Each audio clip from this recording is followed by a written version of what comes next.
Hello everyone. तर आजपासून आहे ना मी माझ्या लाईफमध्ये एक नवीन सुरुवात करत आहे. नवीन सुरुवात म्हणण्यापेक्षा एक नवीन गोष्ट मी ट्राय करत आहे. कंटेंट क्रिएशन म्हणजे काय?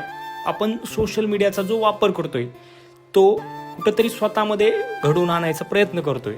आता बघा, माझं बोलणं मी अजून नवीन आहे. माझं बोलणं प्रत्येकाला म्हणजे व्यवस्थित नाही वाटणार किंवा व्यवस्थित बोलता नाही येणार, पण मी प्रयत्न करतो की प्रत्येक दिवशी 1% तरी परफेक्ट बोलण्याचा प्रयत्न करेल. खूप काही नव्या गोष्टी बघायला भेटतील, शिकायला भेटतील.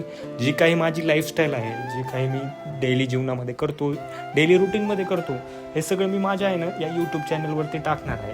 त्यामुळं आहे ना तुम्हाला रोज नव्या अपडेट म्हणा किंवा नव्या गोष्टी इथं तुम्हाला ऐकायला भेटतील, पाहायला भेटतील.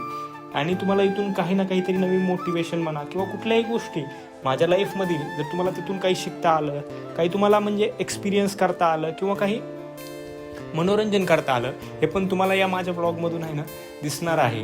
ठीक आहे. आता बघा, प्रत्येकाच्या लाईफमध्ये काही ना काही चालू असतं, बरोबर. आणि ते कुठं ना कुठं तरी आपल्याला वाटतं की हे जगासमोर मांडावं, जगाच्या पुढं त्या गोष्टी आपल्याला मांडता आल्या पाहिजेत. म्हणून ही एक माझी संकल्पना आहे. आता कंटेंट क्रिएशन हे का महत्त्वाचं आहे? कारण आता बघा, इथून पुढं जी आपली लाईफ असणार आहे ही या कंटेंट क्रिएशनवरच आहे. कारण जग बदलत चाललंय आणि आपल्याला पण जगासोबत बदललं पाहिजे.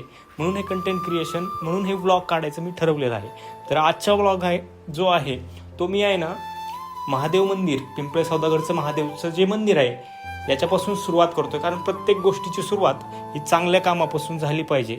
आजचं जे चांगलं काम आहे, म्हणजे मला असं वाटलं की आपण आज स्टार्ट करतोय तर मग आपण एखाद्या देवस्थानापासून स्टार्ट करावं, म्हणून हा व्लॉग मी काढलेला आहे.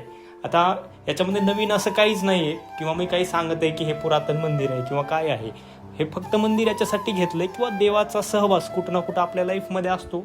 आणि एखादी नवी गोष्ट जेव्हा आपण स्टार्ट करतो तेव्हा आहे ना आपण देवाला नमन केलं पाहिजे, देवापासूनच सुरू केलं पाहिजे. म्हणून आहे ना मी आज हा महादेवाचं मंदिर ह्याच्यामध्ये घेतलेलं आहे.